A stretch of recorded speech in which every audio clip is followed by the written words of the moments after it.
The Giver by Lois Lowry. Chapter 1. It was almost December, and Jonas was beginning to be frightened. No, wrong word, Jonas thought. Frightened meant that deep, sickening feeling of something terrible about to happen. Frightened was the way he felt a year ago when an unidentified aircraft had overflown the community twice. He had seen it both times. Squinting towards the sky, he had seen the sleek jet, almost a blur at its high speed, go past, and a second later heard the blast of the sound that followed. Then, one more time, a moment later, from the opposite direction, the same plane. At first, he had been only fascinated. He had never seen an aircraft so close, for it was against the rules for pilots to fly over the community. Occasionally, when supplies were delivered by cargo planes to the landing field across the river, the children rode their bicycles to the riverbank and watched intrigued. The unloading and then the takeoff directed to the west, always away from the community. But the aircraft a year ago had been different.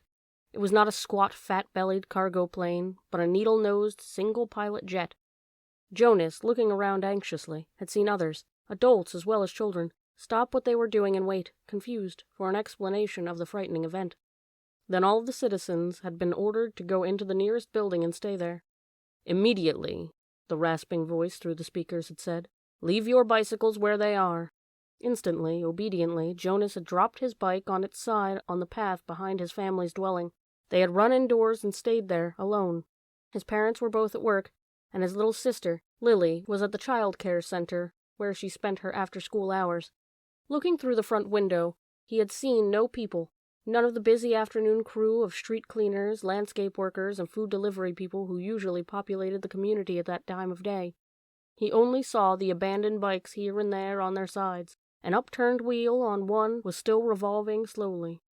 He had been frightened then. The sense of his own community silent, waiting, had made his stomach churn. He had trembled. But it had been nothing.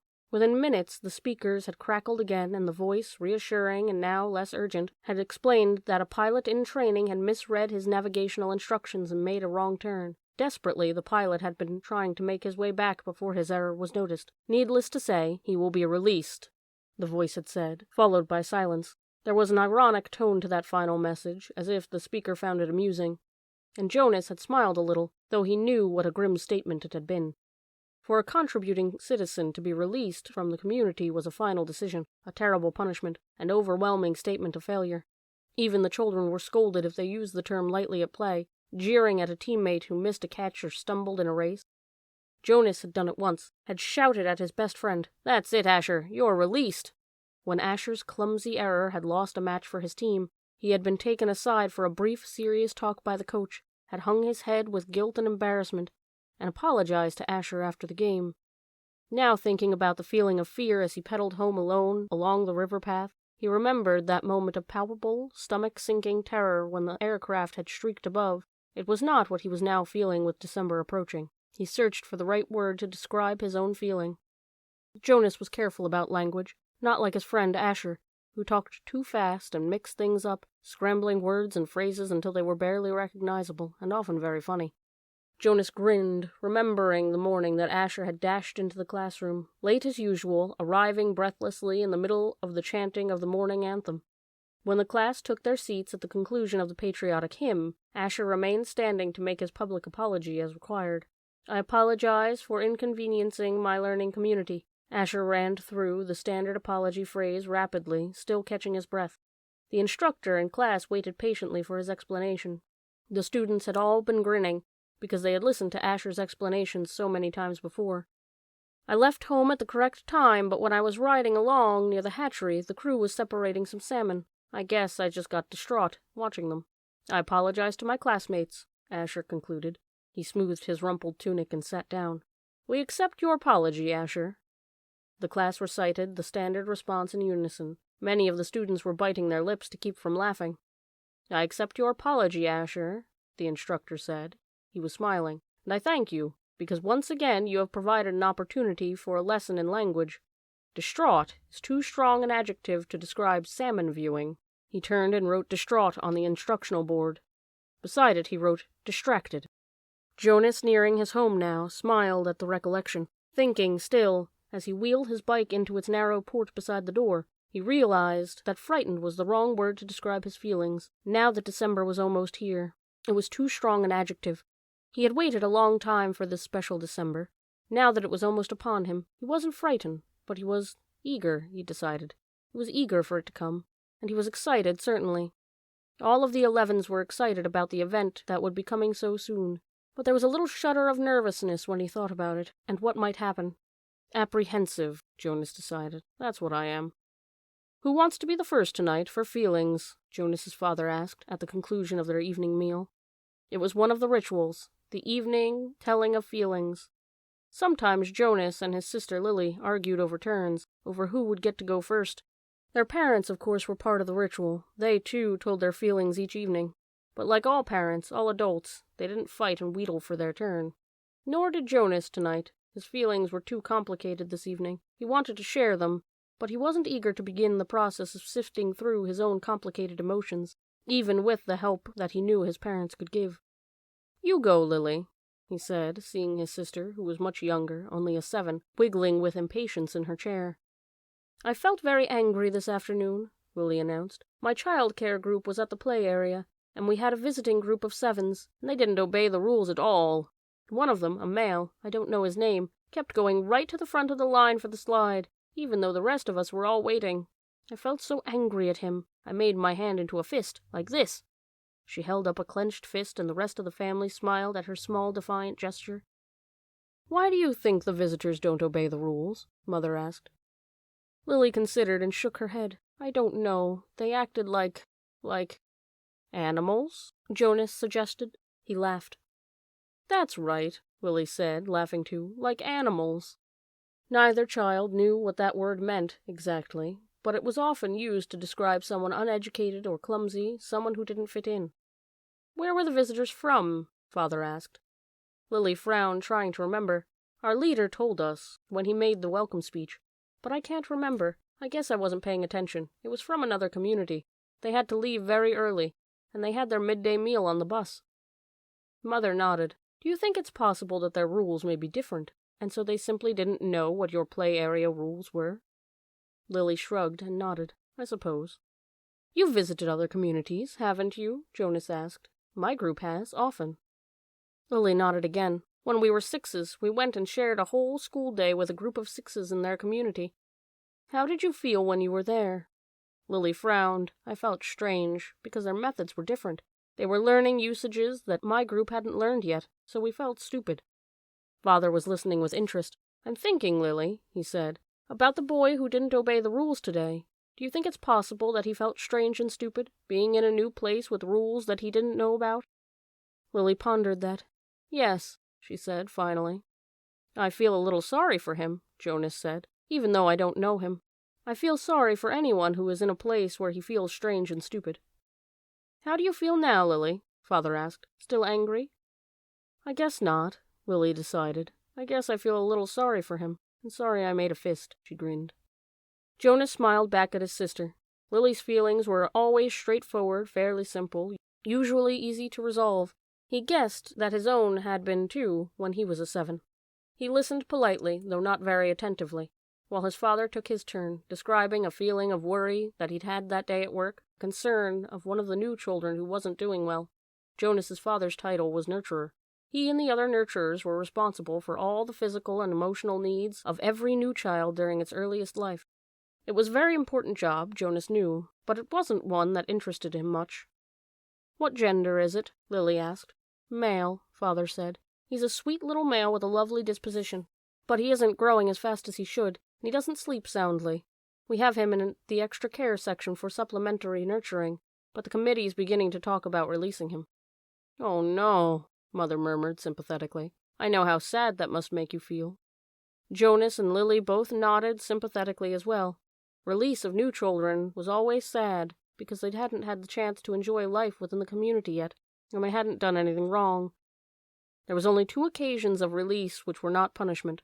Release of the elderly, which was a time of celebration of a life well and fully lived, and the release of a new child, which always brought a sense of what could we have done. This was especially troubling for the nurturers, like Father, who felt they had failed somehow, but it happened very rarely. "Well," Father said, "I'm going to keep trying. I might ask the committee for permission to bring him here at night, if you don't mind." You know what the night crew nurturers are like. I think this little guy needs something extra." "Of course," Mother said. And Jonas and Lily nodded. They had heard Father complain about the night crew before. It was a lesser job, night crew nurturing, assigned to those who lacked the interest or skills or insight for more vital jobs of the daytime hours. Most of the people on the night crew had not even been given spouses because they lacked, somehow, the essential capacity to connect to others, which was required for the creation of a family unit. "Maybe we could even keep him?" Lily suggested sweetly, trying to look innocent. The look was fake, Jonas knew. They all knew. "Lily," Mother reminded her, smiling, "you know the rules. 2 children, 1 male, 1 female, to each family unit. It was written very clearly in the rules." Lily giggled. "Well," she said, "I thought maybe just this once." Next, Mother, who held a prominent position in the Department of Justice, talked about her feelings. Today, a repeat offender had been brought before her, someone who had broken the rules before, someone who she hoped had been adequately and fairly punished, and who had been restored to his place, to his job, his home, his family unit. To see him brought before her a second time caused her overwhelming feelings of frustration and anger, and even guilt that she hadn't made a difference in his life. "I feel frightened, too, for him," she confessed. "You know there's no third chance. The rules say if there's a third transgression, he is simply to be released." Jonas shivered. He knew what happened. There was even a boy in his group of 11s whose father had been released years before. No one ever mentioned it. The disgrace was unspeakable. It was hard to imagine. Lily stood up and went to her mother. She stroked her mother's arm. From his place at the table, Father reached over and took her hand. Jonas reached for the other. One by one, they comforted her. Soon she smiled, thanked them, and murmured that she felt soothed. The ritual continued. "Jonas," Father asked, "you're last tonight?" Jonas sighed. This evening, he almost would have preferred to keep his feelings hidden, but it was, of course, against the rules. "I'm feeling apprehensive," he confessed, glad that the appropriate descriptive word had finally come to him. "Why is that, son?" His father looked concerned. "I know there's really nothing to worry about," Jonas explained, "and that every adult has been through it. I know you have, Father, and you too, Mother. But it's the ceremony that I'm apprehensive about. It's almost December." Lily looked up, her eyes wide.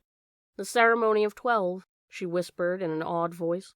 Even the smallest children, Lily's age and younger, knew that it lay in the future for each of them. "I'm glad that you told us your feelings," Father said. "Lily," Mother said, beckoning to the little girl, "go on now and get into your night clothes. Father and I are going to stay here and talk to Jonas for a while." Lily sighed, but obediently she got down from her chair. "Privately?" she asked. Mother nodded. "Yes," she said. "This talk will be a private one with Jonas." Chapter 2. Jonas watched as his father poured a fresh cup of coffee. He waited. "You know," his father finally said, "every December was exciting to me when I was young, and it has been for you, Lily, too, I'm sure. Every December brings such changes." Jonas nodded. He could remember the Decembers back to when he had become, well, probably a 4. The earlier ones were lost to him. But he observed them each year, and he remembered Lily's earliest Decembers. He remembered when his family received Lily, the day she was named, the day she had become a 1. The ceremony of the 1s was always noisy and fun. Each December all the new children born in the previous year turned 1. One at a time, there were always 50 in each year's group, if none of them were released. They had been brought through the stage by the nurturers, who had cared for them since birth. Some were already walking, wobbly, on their unsteady legs, others no more than a few days old, wrapped in blankets, held by their nurturers. "I enjoy the naming," Jonas said. His mother agreed, smiling. "The year we got Lily, we knew, of course, that we'd receive our female, because we'd made our application and been approved. But I'd been wondering and wondering what her name would be." "I could always have sneaked a look at the list prior to the ceremony," Father confided. "The committee always makes the list in advance, and it's right there in the office at the nurturing center. As a matter of fact," he went on, "I feel a little guilty about this, but I did go in this afternoon to look up to see if this year's naming list had been made yet, and it was right there in the office, and I looked up number 36. That's the little guy I've been concerned about, because it occurred to me that it might enhance his nurturing if I could call him by a name. Just privately, of course, when no one else is around." "Did you find it?" Jonas asked. He was fascinated. It didn't seem a terribly important rule, but the fact that his father had broken a rule at all awed him. He glanced at his mother, the one responsible for adherence to the rules, and was relieved that she was smiling. His father nodded. His name, if he makes it to the naming without being released, of course, is going to be Gabriel. So I whisper that to him when I feed him every 4 hours, during exercise and playtime, if no one can hear me. I call him Gabe, actually, he said, and grinned. Gabe, Jonas tried it out. A good name, he decided. Though Jonas had only become a 5 the year that they acquired Lily and learned her name. He remembered the excitement, the conversations at home, wondering about her, how she would look and who she would be, and how she would fit into their established family unit. He remembered climbing the steps to the stage with his parents, his father by his side that year instead of with the nurturers, since it was the year he would be given a new child of his own. He remembered his mother taking the new child, his sister, into her arms, while the document was read to the assembled family units. New child 23, the namer had read. Lily. He remembered his father's look of delight, and that his father had whispered, "She's one of my favorites. I was hoping for her to be the one." The crowd had clapped, and Jonas had grinned. He liked his sister's name. Lily, barely awake, had waved her small fist. Then they had stepped down to make room for the next family unit. When I was an 11, his father said now, as you are, Jonas, I was very impatient, waiting for the ceremony of 12. It's a long 2 days. I remember that I enjoyed the ones, as I always do, but I didn't pay much attention to the other ceremonies, except for my sister's. She became a 9 that year and got her bicycle. I've been teaching her to ride mine, even though technically I wasn't supposed to. Jonas laughed. It was one of the very few rules that was not taken very seriously, and was almost always broken. The children all received their bicycles at 9. They were not allowed to ride bicycles before then, but almost always the older brothers and sisters had secretly taught the younger ones. Jonas had been thinking already about teaching Lily. There was talk about changing the rule and giving their bicycles at an earlier age. The committee was studying the idea. When something went to the committee for study, the people always joked about it. They said the committee members would become elders by the time the rule change was made. Rules were very hard to change. Sometimes, if it was a very important rule, unlike the one governing the age for bicycles, it would have to go eventually to the receiver for a decision. The receiver was the most important elder. Jonas had never seen him that he knew of. Someone in a position of such importance lived and worked alone, but the committee would never bother the receiver with a question about bicycles. They would simply fret and argue about it themselves for years, until the citizens forgot that it had ever gone to them for study. His father continued. So I watched and cheered when my sister Katya became a 9 and removed her hair ribbons and got her bicycle. Father went on. Then I didn't pay much attention to the 10s and 11s, and finally, at the end of the second day, which seemed to go on forever, it was my turn, the ceremony of 12. Jonas shivered. He pictured his father, who must have been a shy and quiet boy, for he was a shy and quiet man, seated with his group, waiting to be called to the stage. The ceremony of 12 was the last of the ceremonies, the most important. I remember how proud my parents looked, and my sister too, even though she wanted to be out riding the bicycle publicly. She stopped fidgeting and was very still and attentive when my turn came. But to be honest, Jonas, his father said, for me there was not an element of suspense that there is with your ceremony, because I was always fairly certain of what my assignment was to be. Jonas was surprised. There was no way, really, to know in advance. It was a secret selection made by the leaders of the community, the committee of elders, who took responsibility so seriously that there was never even any jokes made about the assignments. His mother seemed surprised, too. How could you have known? She asked. His father smiled a gentle smile. Well, it was clear to me, and my parents later confessed that it had been obvious to them, too, what my aptitude was. I had always loved the new children more than anything. When my friends in my age group were holding bicycle races, or building toy vehicles, or bridges with their construction sets, or all the things I do with my friends, Jonas pointed out, and his mother nodded in agreement. I always participated, of course, because as children we must experience all of those things, and I studied hard in school, as you do, Jonas. But again and again, during my free time, I found myself drawn to the new children, and spent all of my volunteer hours helping in the nurturing center. Of course, the elders knew that from their observation. Jonas nodded. During the past year, he had been aware of the increasing level of observation. In school, at recreation time, and during volunteer hours, he had noticed the elders watching him and the other 11s. He had seen them taking notes. He knew, too, that the elders were meeting for long hours with all the instructors that he and the other 11s had had during their years of school. So I expected it, and I was pleased. but not at all surprised when my assignment was announced as nurturer, Father explained. Did everyone applaud, even though they weren't surprised? Jonas asked.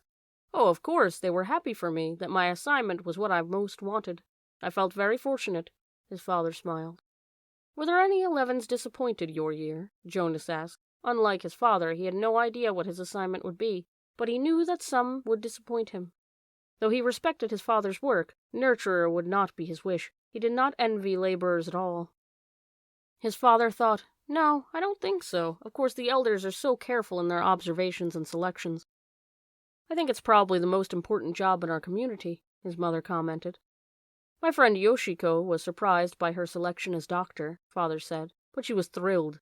And let's see, there was Andre. I remember when we were boys, he wanted to do physical things. He spent all his recreation time he could with his construction set, and his volunteer hours were always on building sites. The elders knew that, of course. Andre was given the assignment of engineer, and he was delighted. Andre later designed the bridge that crosses the river to the west of town, Jonas's mother said. It wasn't there when we were children. There are very rarely disappointments, Jonas. I don't think you need to worry about that, his father reassured him.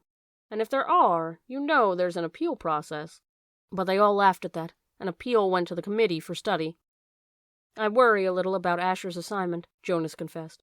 Asher's such fun, but he doesn't really have any serious interests. He makes a game out of everything. His father chuckled. You know, he said, I remember when Asher was a new child at the nurturing center. Before he was named, he never cried. He giggled and laughed at everything. All of us on the staff enjoyed nurturing Asher. The elders know Asher, his mother said. They'll find exactly the right assignment for him. I don't think you need to worry about him. But Jonas, let me warn you about something that may not have occurred to you. I know I didn't think about it until after my ceremony of 12. What's that? Well, it's the last of the ceremonies, as you know. After 12, age isn't important. Most of us even lose track of how old we are as time passes, though the information is in the Hall of Open Records, and we could go to look it up if we wanted to. What's important is the preparation for adult life and the training you'll receive in your assignment. I know that, Jonas said. Everyone knows that. But it means, his mother went on, that you'll move into a new group, and each of your friends will. You'll no longer be spending your time with your group of 11s. After the ceremony of 12, you'll be with your assignment group, with those in training. No more volunteer hours, no more recreation hours, so your friends will no longer be as close. Jonas shook his head. Asher and I will always be friends, he said firmly, and there will still be school. That's true, his father agreed, but what your mother said is true as well. There will be changes. Good changes, though, his mother pointed out. After my ceremony of 12, I missed my childhood recreation. But when I entered my training for law and justice, I found myself with people who shared my interests. I made friends on a new level, friends of all ages. Do you still play at all after 12? Jonas asked. Occasionally, his mother replied, but it didn't seem as important to me. I did, his father said, laughing. I still do, every day at the nurturing center. I play bounce on the knee and peek-a-boo and hug the teddy. He reached over and stroked Jonas's neatly trimmed hair. Fun doesn't end when you become 12. Lily appeared, wearing her nightclothes, in the doorway. She gave an impatient sigh. This is certainly a very long, private conversation, she said, and there are certain people waiting for their comfort object. Lily, her mother said fondly, you're very close to being an 8, and when you're an 8, your comfort object will be taken away. It will be recycled to the younger children. You should be starting to go off to sleep without it. But her father had already gone to the shelf and taken down the stuffed elephant which was kept there. Many of the comfort objects, like Lily's, were soft, stuffed, imaginary creatures. Jonas's had been called a bear. Here you are, Lily-Billy, he said. I'll come help you remove your hair ribbons. Jonas and his mother rolled their eyes, yet they watched affectionately as Lily and her father headed to her sleeping room with her stuffed elephant that had been given to her as her comfort object when she was born. His mother moved to her big desk and opened her briefcase. Her work never seemed to end, even when she was at home in the evening. Jonas went to his own desk and began to sort through the school papers for the evening's assignment, but his mind was still on December and the coming ceremony. Though he had been reassured by the talk with his parents, he hadn't the slightest idea of what assignment the elders would be selecting for his future, or how he might feel about it when the day came. Chapter 3. Oh, look, Lily squealed in delight. Isn't he cute? Look how tiny he is. And he has funny eyes like yours, Jonas. Jonas glared at her. He didn't like it that she had mentioned his eyes. He waited for his father to chastise Lily, but father was busy unstrapping the carrying basket from the back of his bicycle. Jonas walked over to look. It was the first thing Jonas noticed as he looked at the new child peering up curiously from the basket. The pale eyes. Almost every citizen in the community had dark eyes. His parents did, and Lily did, and so did all of his group members and friends. But there were a few exceptions, Jonas himself, and a female 5 who he had noticed had the different, brighter eyes. No one mentioned such things. It was not a rule, but it was considered rude to call attention to things that were unsettling or different about individuals. Lily, he decided, would have to learn that soon, or she would be called in for chastisement because of her insensitive chatter. Father put his bike into its port. Then he picked up the basket and carried it into the house. Lily followed behind, but she glanced back over her shoulder at Jonas and teased, "Maybe he had the same birth mother as you." Jonas shrugged. He followed them inside, but he had been startled by the new child's eyes. Mirrors were rare in the community. They weren't forbidden, but there was no real need for them, and Jonas had simply never bothered to look at himself very often, even when he found himself in a location where a mirror existed. Now, seeing the new child and its expression, he was reminded that the light eyes were not only a rarity, but gave the one who had them a certain look. What was it? Depth, he decided. As if one were looking into a clear water of the river, down to the bottom, where things might lurk which hadn't been discovered yet. He felt self-conscious, realizing that he, too, had that look. He went to his desk, pretending not to be interested in the new child. On the other side of the room, Mother and Lily were bending over to watch as Father unwrapped its blanket. "What's his comfort object called?" Lily asked, picking up the stuffed creature which had been placed beside the new child in his basket. Father glanced at it. "Hippo," he said. Lily giggled at the strange word. "Hippo," she repeated, and put the comfort object down again. She peered at the unwrapped new child, who waved his arms. "I think new children are so cute," Lily sighed. "I hope I get assigned to be a birth mother." "Lily," Mother spoke very sharply, "don't say that. There's very little honor in that assignment." "But I was talking to Natasha. You know, the 10 who lives around the corner. She does some of her volunteer hours at the birthing center, and she told me that the birth mothers get wonderful food, and they have very gentle exercise periods, and most of the time they just play games and amuse themselves while they're waiting." "I think I'd like that," Lily said petulantly. 3 years, Mother told her firmly. 3 births, and that's all. After that they are laborers for the rest of their adult lives, until the day that they enter the house of the old. Is that what you want, Lily? 3 lazy years, and then hard physical labor until you're old? "Well, no, I guess not," Lily acknowledged reluctantly. Father turned the new child onto his tummy in the basket. He sat beside it and rubbed its small back with a rhythmic motion. "Anyway, Lily-Billy," he said affectionately, "the birth mothers never even get to see new children. If you enjoy the little ones so much, you should hope for an assignment as a nurturer. When you're 8 and start your volunteer hours, you can try some at the nurturing center," Mother suggested. "Yes, I think I will," Lily said. She knelt beside the basket. "What did you say his name is? Gabriel?" "Hello, Gabriel," she said in a sing-song voice. Then she giggled. "Oops," she whispered. "I think he's asleep. I guess I'd better be quiet." Jonas turned to the school assignments on his desk. Some chance of that, he thought. Lily was never quiet. Probably she should hope for an assignment as speaker, so that she could sit in the office with the microphone all day, making announcements. He laughed silently to himself, picturing his sister droning on in the self-important voice that all the speakers seemed to develop, saying things like, "Attention! This is a reminder to females under 9 that hair ribbons are to be neatly tied at all times." He turned toward Lily and noticed to his satisfaction that her hair ribbons were, as usual, undone and dangling. There would be an announcement like that quite soon, he felt certain, and it would be directed mainly at Lily, though her name, of course, would not be mentioned. Everyone would know. Everyone had known, he remembered with humiliation from the announcement. "Attention! This is a reminder to all male 11s that objects are not to be removed from the recreation area and that snacks are to be eaten, not hoarded." Had been specifically directed at him the day last month that he had taken an apple home. No one had mentioned it, not even his parents, because the public announcement had been sufficient to produce the appropriate remorse. He had, of course, disposed of the apple and made his apology to the recreation director the next morning before school.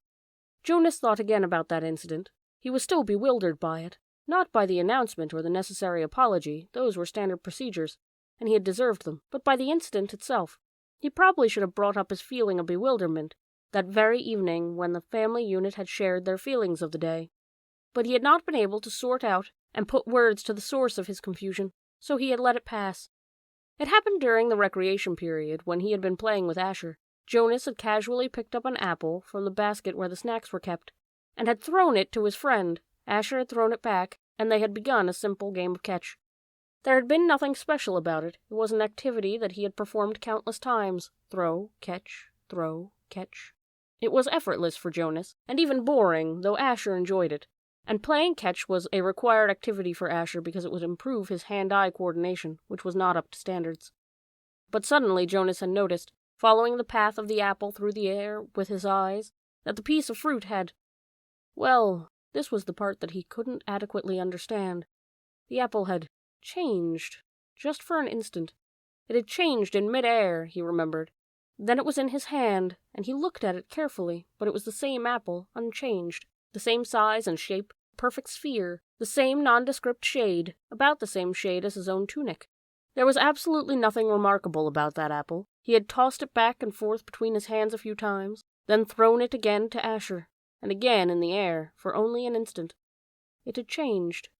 It happened 4 times. Jonas had blinked, looked around, and tested his eyesight, squinting at the small print on the identification badge attached to his tunic. He read his name quite clearly. He could also see Asher at the other end of the throwing area, and he had had no problem catching the apple. Jonas had been completely mystified. "Ash," he had called, "does anything seem strange to you about the apple?" "Yes," Asher called back, laughing. "It jumps out of my hand onto the ground." Asher had just dropped it once again. So Jonas laughed too, and with his laughter tried to ignore his uneasy conviction that something had happened. But he had taken the apple home, against the recreation area rules. That evening, before his parents and Lily arrived at the dwelling, he had held it in his hands and looked at it carefully. It was slightly bruised now, because Asher had dropped it several times. But there was nothing at all unusual about the apple.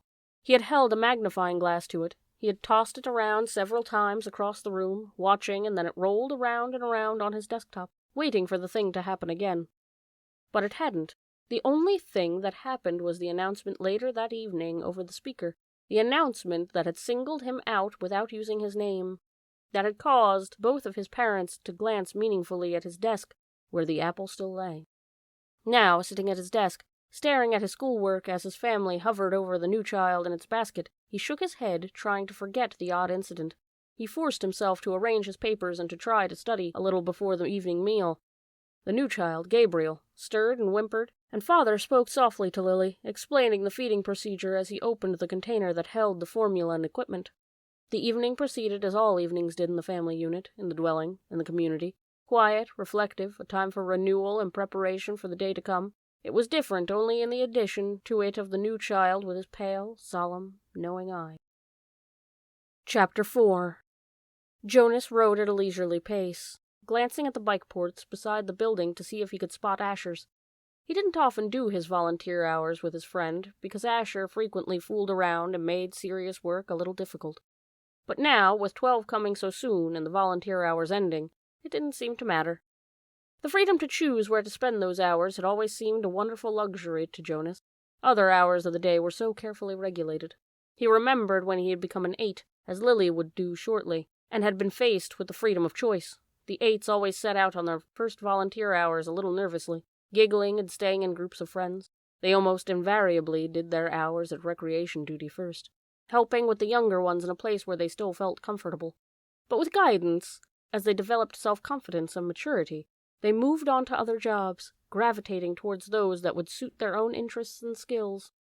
A male 11 named Benjamin had done his entire nearly 4 years in the rehabilitation center, working with citizens who had been injured.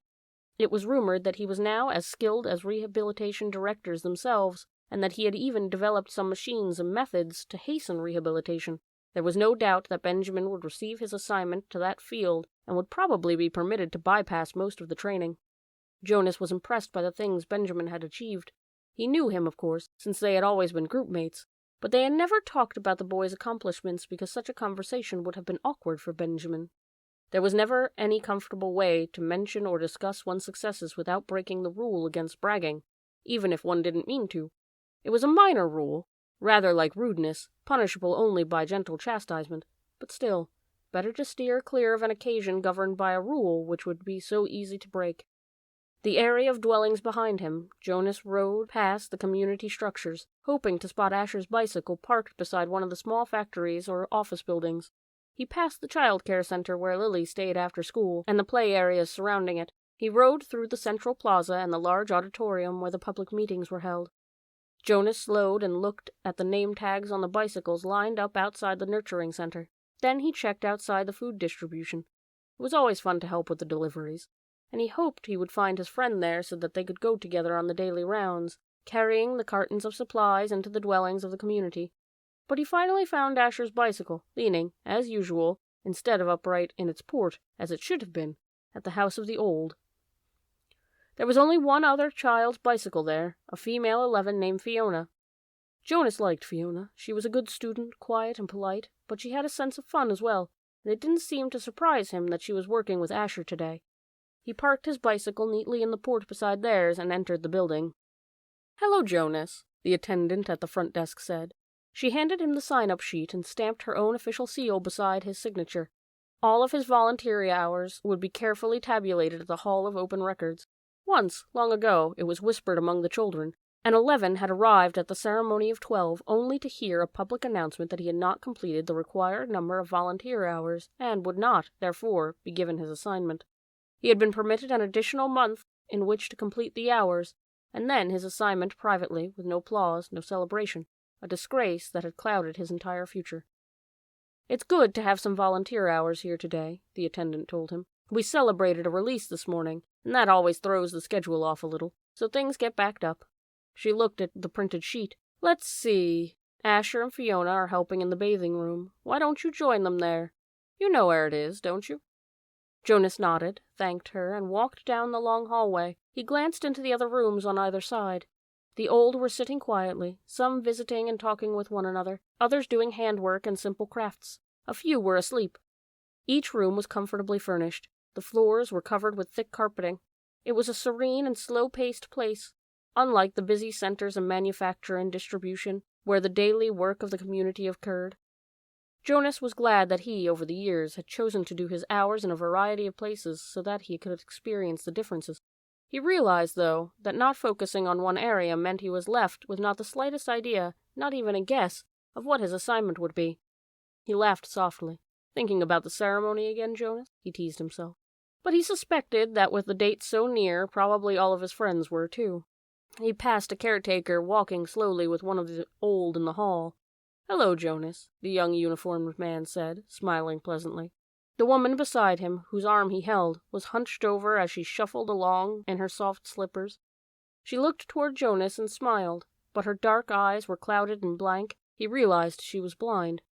He entered the bathing room with its warm, moist air and the scent of cleansing lotions. He removed his tunic, hung it carefully on a wall hook, and put on the volunteer's smock that was folded on a shelf. "Hi, Jonas," Asher called from the corner where he had been kneeling beside a tub. Jonas saw Fiona nearby, at a different tub. She looked up and smiled at him, but she was busy, gently washing a man who lay in the warm water. Jonas greeted them, and the caretaker attendants at work nearby. Then he went to the row of padded lounging chairs where the others of the old were waiting. He had worked here before. He knew what to do. "Your turn, Larissa," he said, reading the name tag on the woman's robe. "I'll just start the water and then help you up." He pressed the button on the nearby empty tub and watched as the warm water flowed in through the many small openings on the sides. The tub would be filled in a minute, and the water flow would soon stop automatically. He helped the woman from the chair, led her to the tub, removed her robe, and steadied her with his hand on her arm as she stepped in and lowered herself. She leaned back and sighed with pleasure, her head on a soft cushioned headrest. "Comfortable?" he asked, and she nodded, her eyes closed. Jonas squeezed cleansing lotion onto a clean sponge at the end of the tub and began to wash her frail body. Last night he had watched as his father bathed the new child. This was much the same. The fragile skin, the soothing water, the gentle motion of his hands, slippery with soap. The relaxed, peaceful smile on the woman's face reminded him of Gabriel while bathing. and the nakedness, too. It was against the rules for children or adults to look at another's nakedness, but the rule did not apply to new children or the old. Jonas was glad. It was a nuisance to keep oneself covered while changing for games, and the required apology if one had by mistake glimpsed at another's body was always awkward. He couldn't see why it was necessary. He liked the feeling of safety here in the warm and quiet room. He liked the expression of trust on the woman's face as she lay in the water unprotected, exposed, and free. From the corner of his eye he could see his friend Fiona help with the old man from the tub and tenderly pat his thin, naked body dry with an absorbent cloth. She helped him into his robe. Jonas thought Larissa had drifted into sleep, as the old often did, but he was careful to keep his motions steady and gentle so he wouldn't wake her. He was surprised when she spoke, her eyes still closed. "This morning we celebrated the release of Roberto," she told him. "It was wonderful." "I knew Roberto," Jonas said. "I helped with his feeding the last time I was here, just a few weeks ago. He was a very interesting man." Larissa opened her eyes happily. "They told his whole life before they released him," she said. "They always do, but to be honest," she whispered with a mischievous look, "some of the tellings are a little boring. I've even seen some of the old fall asleep during tellings, when they released Edna recently. Did you know Edna?" Jonas shook his head. He couldn't recall anyone named Edna. "Well, they tried to make her life sound meaningful, and of course," she added primly, "all lives are meaningful. I don't mean that they aren't, but Edna, my goodness, she was a birth mother, and then she worked at the food production for years, until she came here. She never even had a family unit." Larissa lifted her head and looked around to make sure no one was listening. Then she confided, "I don't think Edna was very smart." Jonas laughed. He rinsed her left arm, laid it back in the water, and began to wash her feet. She murmured with pleasure as he massaged her feet with the sponge. "But Roberto's life was wonderful," Larissa went on after a moment. "He had been an instructor of 11s. You know how important that is. And he'd been on the planning committee. And, goodness, I don't know how he found the time. He also raised 2 very successful children, and he was also the one who did the landscaping design for the Central Plaza. He didn't do the actual labor, of course. Now you're back. Lean forward and I'll help you sit up." Jonas put his arm around her and supported her as she sat. He squeezed the sponge against her back and began to rub her sharp-boned shoulders. "Tell me about the celebration." "Well, there was the telling of his life. That is always first. Then the toast. We all raised our glasses and cheered. We chanted the anthem. He made a lovely goodbye speech, and several of us made little speeches wishing him well. I didn't, though. I've never been fond of public speaking. He was thrilled. You should have seen the look on his face when they let him go." Jonas slowed the strokes of his hand on her back thoughtfully. "Larissa," he asked, "what happens when they make the actual release? Where exactly did Roberto go?" She lifted her bare, wet shoulders in a small shrug. "I don't know. I don't think anyone does, except the committee. He just bowed to all of us and then walked, like they all do, through the special door at the releasing room. But you should have seen his look. Pure happiness, I'd call it." Jonas grinned. "I wish I'd been there to see it." Larissa frowned. "I don't know why they don't let children come. Not enough room, I guess. They should enlarge the releasing room." "We'll have to suggest that to the committee. Maybe they'd study it," Jonas said slyly. And Larissa chortled with laughter. "Right," she hooted, and Jonas helped her from the tub. Chapter 5. Usually at the morning ritual, when the family members told their dreams, Jonas didn't contribute much. He rarely dreamed. Sometimes he awoke with the feeling of fragments afloat in his sleep, but he couldn't seem to grasp them and put them together in something worthy of telling at the ritual. But this morning was different. He had dreamed very vividly the night before. His mind wandered while Lily, as usual, recounted a lengthy dream. This one, a frightening one in which she had, against the rules, been riding her mother's bicycle and been caught by the security guards. They all listened carefully and discussed with Lily the warning that the dream had given. "Thank you for your dream, Lily," Jonas said the standard phrase automatically, and tried to pay better attention while his mother told of a dream fragment, a disquieting scene where she had been chastised for a rule infraction she didn't understand. Together they agreed that it had probably resulted from her feelings when she had reluctantly dealt punishment to a citizen who had broken the major rules a second time. Father said that he had had no dreams. "Gabe?" Father asked, looking down at the basket where the new child lay gurgling after his feeding, ready to be taken back to the nurturing center for the day. They all laughed. Dream-telling began with 3s. If new children dreamed, no one knew. "Jonas?" Mother asked. They always asked, though they knew how rarely Jonas had a dream to tell. I did have a dream last night, Jonas told them. He shifted in his chair, frowning. Good, Father said. Tell us. The details aren't clear, really, Jonas explained, trying to recreate the odd dream in his mind. I think I was in the bathing room at the house of the old. That's where you were yesterday, Father pointed out. Jonas nodded. But it wasn't really the same. There was a tub in the dream, but only one, and the real bathing room has rows and rows of them. But the room in the dream was warm and damp, and I had taken off my tunic and hadn't put on the smock, so my chest was bare. I was perspiring because it was so warm. And Fiona was there, the way she was yesterday. Asher too? Mother asked. Jonas shook his head. No, it was only me and Fiona, alone in the room, standing beside the tub. She was laughing, but I wasn't. I was almost a little angry at her in the dream, because she wasn't taking me seriously. Seriously about what? Lily asked. Jonas looked at his plate. For some reason he didn't understand. He felt slightly embarrassed. Think I was trying to convince her that she should get into the tub of water. He paused. He knew that he had to tell it all, that it was not only all right, but necessary to tell all of a dream. So he forced himself to relate the part that made him uneasy. I wanted her to take off her clothes and get into the tub, he explained quickly. I wanted to bathe her. I had the sponge in my hand, but she wouldn't. She kept laughing and saying no. He looked up at his parents. That's all, he said. Can you describe the strongest feeling in your dream, son? Father asked. Jonas thought about it. The details were murky and vague, but the feelings were clear and flooded him again now as he thought.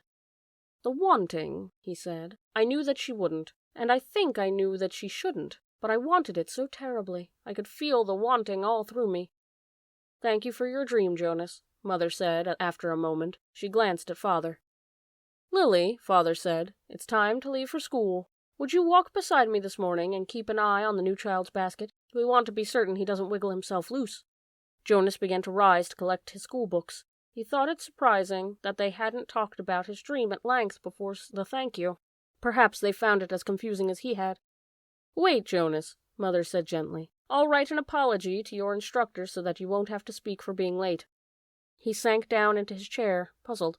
He waved to Father and Lily as they left the dwelling, carrying Gabe in the basket. He watched while Mother tidied the remains of the morning meal and placed the tray by the front door for the collection crew. Finally, she sat down beside him at the table. Jonas, she said with a smile, the feeling you described as the wanting, it was your first stirrings. Father and I have been expecting it to happen to you. It happens to everyone. It happened to Father when he was your age, and it happened to me. It will happen someday to Lily. And very often, Mother added, it begins with a dream. Stirrings. He had heard that word before. He remembered that there was a reference to the stirrings in the Book of Rules, though he didn't remember what it said. And now and then the speaker mentioned it. Attention, a reminder that stirrings must be reported in order for treatment to take place. He'd always ignored the announcement because he didn't understand it, and it never seemed to apply to him anyway. He ignored it, as most citizens did. Many of the commands and reminders read by the speaker. Do I have to report it? He asked his mother. She laughed. You did, in the dream telling. That's enough. But what about the treatment? The speaker says that treatment must take place. Jonas felt miserable. Just when the ceremony was about to happen, his ceremony of 12, he would have to go away someplace for treatment, just because of a stupid dream? But his mother laughed again, and in a reassuring, affectionate way. No, no, she said. It's just the pills. You're ready for the pills, that's all. That's the treatment for stirrings. Jonas brightened. He knew about the pills. His parents both took them each morning, and some of their friends did, he knew. Once he had been heading off to school with Asher, both of them on their bikes, when Asher's family had called from their dwelling doorway. You forgot your pill, Asher. Asher had groaned good-naturedly, turned his bike, and ridden back while Jonas waited. It was a sort of thing one didn't ask a friend about, because it might have fallen into that uncomfortable category of being different. Asher took a pill each morning, Jonas did not. Always better, less rude, to talk about things that were the same. Now he swallowed the small pill that his mother handed him. That's all? He asked. That's all, she replied, returning the bottle to the cupboard. You mustn't forget. I'll remind you for the first few weeks, then you must do it on your own. If you forget, the stirrings will come back. The dreams of stirrings will come back. Sometimes the dosage must be adjusted. Asher takes them, Jonas confided. His mother nodded, unsurprised. Many of your group mates probably do, the males at least, and they all will soon, females too. How long will I have to take them? Until you enter the house of the old, she explained, all of your adult life, but it becomes routine. After a while, you won't even pay much attention to it. She looked at her watch. "If you leave now, you won't even be late for school. Hurry along. And thank you again, Jonas," she added, as she went to the door, "for your dream." Pedaling rapidly down the path, Jonas felt oddly proud to have joined those who took the pills. For a moment, though, he remembered the dream again. The dream had felt pleasurable, though the feelings were confused. He thought he had liked the feelings that his mother had called stirrings. He remembered that upon waking, he had wanted to feel the stirrings again. Then, in the same way that his own dwelling slipped away behind him as he rounded the corner on his bicycle, the dream slipped away from his thoughts. Very briefly, a little guiltily, he tried to grasp it back, but the feelings had disappeared. The stirrings were gone.